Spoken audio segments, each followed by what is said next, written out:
Dans les rues comme dans les bureaux, les réactions se mêlent entre satisfaction d'une élection apaisée, la promptitude de la Sénat et les félicitations pour le gagnant provisoire.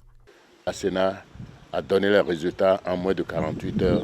Cela mérite d'être salué. Lorsque l'évidence s'établit, il n'y a pas de justification. Bravo à tout le monde, à tous ceux qui ont œuvré, à tous les Béninois d'ailleurs qui ont participé à cette élection. Et c'est le Bénin qui gagne. Nous pouvons être rassurés que les jours à suivre ou les jours à venir, nous allons pouvoir vivre dans un Bénin d'unité, dans un Bénin de paix, afin que nous soyons dans un Bénin tant envié par les autres pays de l'Afrique. Un fait retient l'attention. L'attitude de Paul Hongpé, l'opposant dans un esprit républicain, a opté pour le fair play.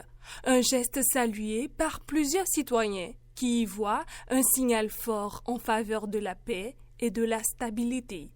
Paul Hongpé, si j'avais l'occasion de le rencontrer, je vais le remercier.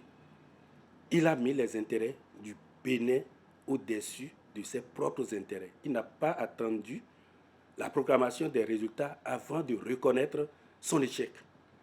C'est ça qui est bon. Paul Hongpé est un vrai démocrate. Vrai démocrate en ce sens que sûrement parce que compte tenu des points, des rapports que ceux qu'il a envoyés le représenter dans les divers bureaux de vote lui ont fait, il a compris qu'il est perdant et que par conséquent, il doit donner la victoire aux plus méritants.